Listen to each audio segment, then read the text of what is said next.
All right, grown-ups, it's just our time. I love the babies, but to help you, I gotta speak my mind.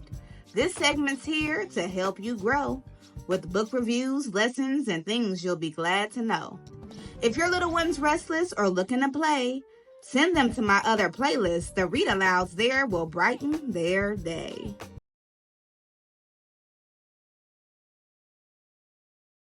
Hello, beautiful people. Welcome back to the Teacher Lady Show. I'm Miss Erica, the Teacher Lady, your fairy godparent when it comes to sharing joyful stories and growing young minds. Baby, that line never gets old, okay? This week's episode of the Teacher Lady Speaks is all about how to raise sensitive, supportive children when it comes to other people with differences and disabilities.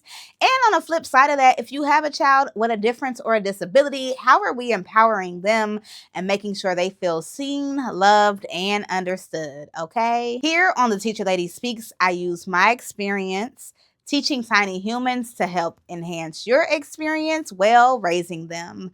This is done by way of resources, insights, and honest reflection from a well-seasoned educator. Hey, that's me. That understands just how hard love work can be, because I get it, okay? Now, we kick things off on Monday with our 2 read-alouds. On Wednesday, we went to Behind the Book, which is a review on those books to utilize them as a resource to have more robust topics with your littles. And today, we're wrapping it all up on this episode of the Teacher Lady Speaks, a crash course on how to raise confident children with differences and disabilities and empathetic ones that understand how to communicate with those around them that might be different from who they are. You ready? Let's grow. If I were explaining differences and disabilities, I would simply say that all of us operate differently. Some of us walk, some of us ride, meaning ride in wheelchairs. Some of us use our eyes to see. Some of us have to use our hands for texture to figure out where we are. We all have a different makeup. We're all different people. And so people with differences and disabilities, they have something about them that makes them, well, different. That might be in terms of how they see. That might be in terms of how they walk or move.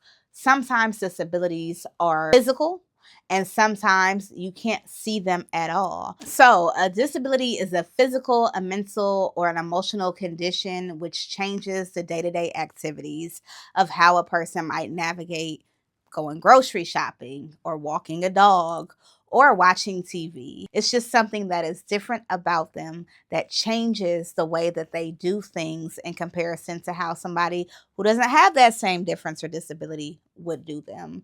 And then I would go into examples and how these are all forms of disabilities, okay? All right. Now, what are schools required to teach when it comes to differences in disabilities?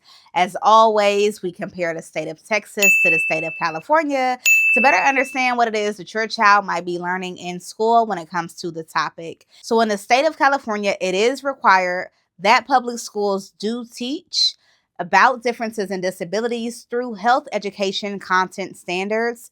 This is for grades 1 all the way through 6. So the state of California has a special emphasis on understanding all different types of people, respecting all people, recognizing abilities and limitations, even the ADA, the Americans with Disabilities Act. And of course, they also have social emotional learning and multi-tiered systems for students with IEPs or individualized education plans. So in the state of California, if your child has a diagnosed disability that can alter the needs of them being in the classroom, or in regards to education, what it is that they need, they would receive an IEP and be able to get services to support them through that. So in addition to the curriculum, there is also an entire different educational system for children who need it.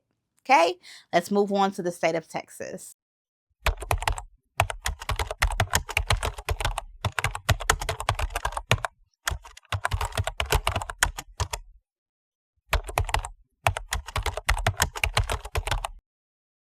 Now, as always, If your child actually learns the information or how far they get is completely dependent on how your child learns.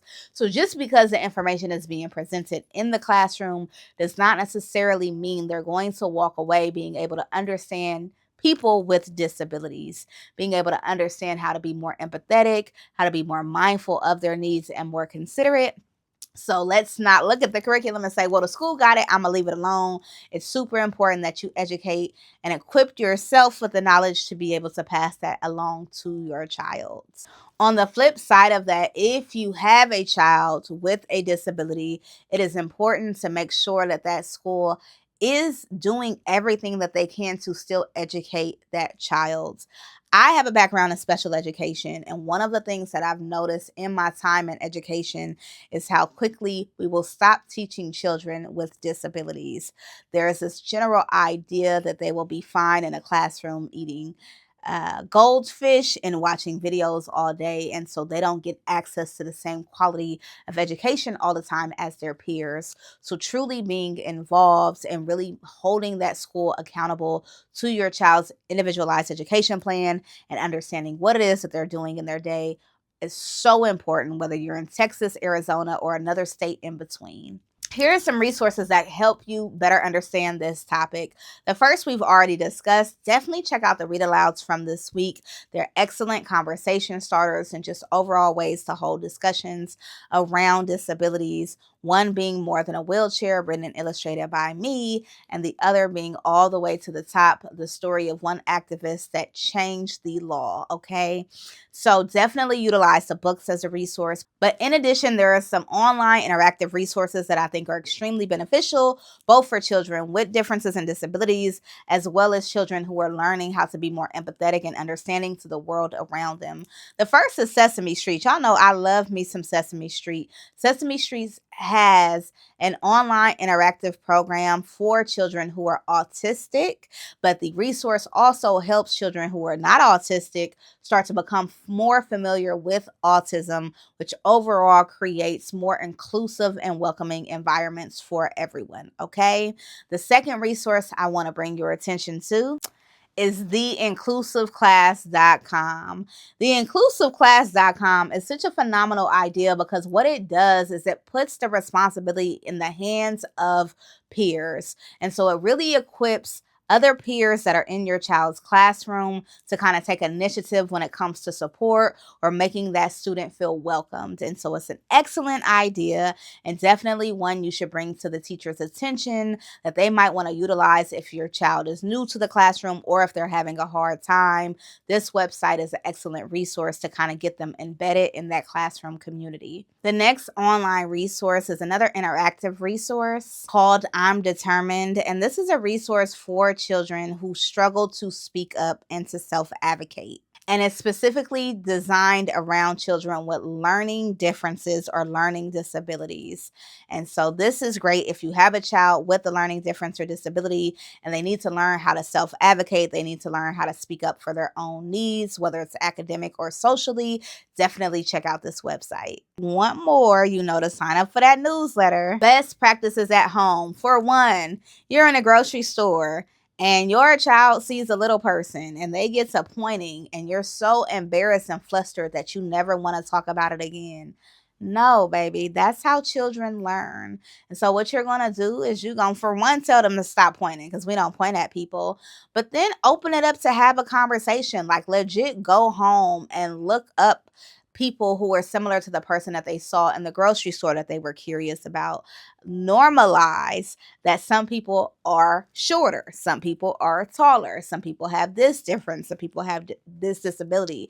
But whenever you put shame on the situation, whenever you fill it with embarrassment, it stops your child from actually learning. And if you want them to be more empathetic and more socially aware and conscious of the people around them, we cannot do so by way of embarrassment. You're going to have to educate, okay? And of course, we got books to help you to do so. Another best practice is inclusive play. You're going to have to get to know people who are different from your family. It doesn't have to be forced. It can be authentic, but go to that parent teacher association and get to know your neighbors.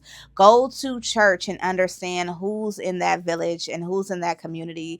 Don't be so quick to only build friendships and connections with people who feel familiar to you, because inclusive play and building connections with other people is the best way to normalize differences with your child. If you want a child who is going to be accepting and encouraging of other people, well, you got to step outside your own comfort zone to make that happen. The next best practice is for parents who have children with differences and disabilities. I want to encourage you not to enable. Okay? When I say enable, a lot of the times children can go further, but they will stop because they think that that is what is expected of them. And so if you have a child who can do more, allow them to do more. Push them. Do it in a way that is safe. But don't get to a point to where you see them as a helpless damsel in distress, because there is so much power in action. There is so much power in them finding their limitations and them figuring out what they can do and honestly what's too much. But they won't know if we don't allow them to try. One of the things that I've learned in teaching special education is that a lot of children in my class had the overall thought of like, I can't do this because of this. It was almost automatic because that's what had been embedded. So a best practice is to encourage your child to do what they can. As you observe your child, as you learn your child, you'll know what those limits are. Okay. A family that I was working with that had a child that was nonverbal, they had a kind of like a pad that would speak for them. And what I told them is when they want to get a drink, they, would oftentimes start to scream or start to communicate without using the pad. And then they would give them the juice. They would kind of give them different options until the child calmed down. Instead, we want them to use the pad. And she was like, he can't use the pad because he can't communicate. And I was like, well, let's see. Sure enough, when we remove the option of just giving the juice without utilizing the device, well, they started to utilize the device. Is that a hard hill to climb? Absolutely, right? I am an educator. This isn't my personal child, and I'm very sensitive to the fact that I am talking to other people about their children. But if you don't give them the opportunity to try to use the device, we won't know whether or not the device actually works. And now we might need to find an alternative mean of communication. But what I am telling you is to allow your child to try. Allow them to try to figure it out within the zones of safety, of course. Do what you can to empower your child to empower themselves. And another best practice is to teach your child that these are not bad words. They can say autistic, they can say Down syndrome, they can say wheelchair. So often we shy away and we try to act like we can't see or don't understand this idea of not seeing the person who is in front of you. It is okay to see the person in front of you. It's not okay to stare or to point because now that makes them uncomfortable, but they get to exist. If they share with you that they're autistic, it is okay when you're discussing to bring up that they're autistic if they've opened that door. So we want to move away from all the shame because there's no shame. It's just different. So we don't want to shut down. You can't say this, you can't ask that question because now we got a bigger issue. Instead, we want to teach how to do it in a way that is appropriate, that is kind, and that feels good for the person who might be teaching in that situation. I remember my daughter was 3. There was somebody who they had something with their skin that I had never seen before. My daughter was extremely curious, and I told her we would look it up when we got home because it wasn't my place to disturb this person's day to educate. They're not a walking Google. And again, they're human, right? So let's treat people as humans. When to seek help. If your child is the mean girl, the mean boy, the mean person, they're making fun of people because they have a disability, because they're in a wheelchair. We don't like that. We don't do that. we cut that off as soon as we see it. We go talk to a guidance counselor. We get them in some therapy if need be. We talk to them about being respectful of the people around them. We check things as they need to be checked. So if you have a child right now that is either intentionally being mean or even passively being mean. So what I'm saying is you walk past somebody and you say, ugh. And maybe that person is unhoused, but you kind of make a face or a comment. We just, it needs to be corrected, and it needs to be corrected young. Otherwise, they'll feel like it's okay. And as we know, issues only tend to grow. The second is if you have a child who is disabled, who has a lot of sadness and shut down when it comes to doing anything because they feel like they can't. Sometimes people are born with disabilities, and sometimes they have them later in life. There are people who were born able to see up until they were 13 years old, and then something happened and now they've lost their eyesight. And so if your child is struggling with existing because of their disability, that is something you want to go get help for. You want to put them in spaces with people that look like them. You want to read books that are going to empower them, and you want to let them know that who they are is beautiful and amazing, and we're going to figure out how to live the best, fullest life for you that we can underneath your circumstances. And so do not let it fester. Do not allow your child to build up the mental kind of limits of not being able to do anything or not belonging, because we know that that's not true. Another best practice is to make sure that they are in an education program that supports them and that is going to push them and teach them. A lot of times, our automatic school or our local school might not cut it when it comes to our children with disabilities. They need an educational program that was designed with them in mind, that is going to challenge and support them. So make sure to the best of your ability that they are in a school that is safe, that they are in a school that has a program, a rigorous program ready for that child to learn and to thrive. Common questions: what if I don't know anything about disabilities? Well, it's time for you to learn. You can't teach your child something you don't know or understand. And so if it was never taught to you, if it was never taught to you how to be more empathetic or understanding, if you've gone through your life kind of acting like you don't see people in front of you because you don't want to be embarrassed, then it's time for you to educate yourself.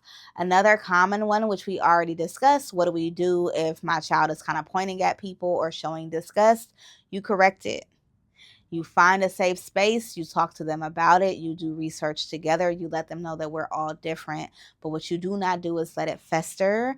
And lastly, do I go out my way to put my child around people with disabilities? I don't know about you going out of your way per se, but what is important is that when the thing presents itself, when that new child comes into the classroom and they're in a wheelchair, when you go to church and a person is on crutches walking through the hallway, you want to make sure to connect wherever appropriate, because what you want your child to do is to normalize the differences in people that are around them. And if you have a child with a disability, yes, you want to intentionally find spaces where there are other people who have disabilities so that they don't feel alone and isolated, because mentally speaking, that is a lot to manage. Wow, that is a mouthful. Definitely have more information and resources. Definitely check out the newsletter so I can send those to you. Overall, if you have a baby with a disability, love on them, let them know they are powerful. Figure out what they are able to do and make sure that they understand that their limits might look different from other people's, but we're going to find what it is that you can do. Be willing to come up with creative ways of education and place them in the best environment possible. And if you are raising a child who you want to be sensitive and empathetic to people with disabilities, well, you're going to have to educate them and show them the world around them and how it is beautiful. And that is what makes us unique. Overall, I hope that you learned something from today's episode.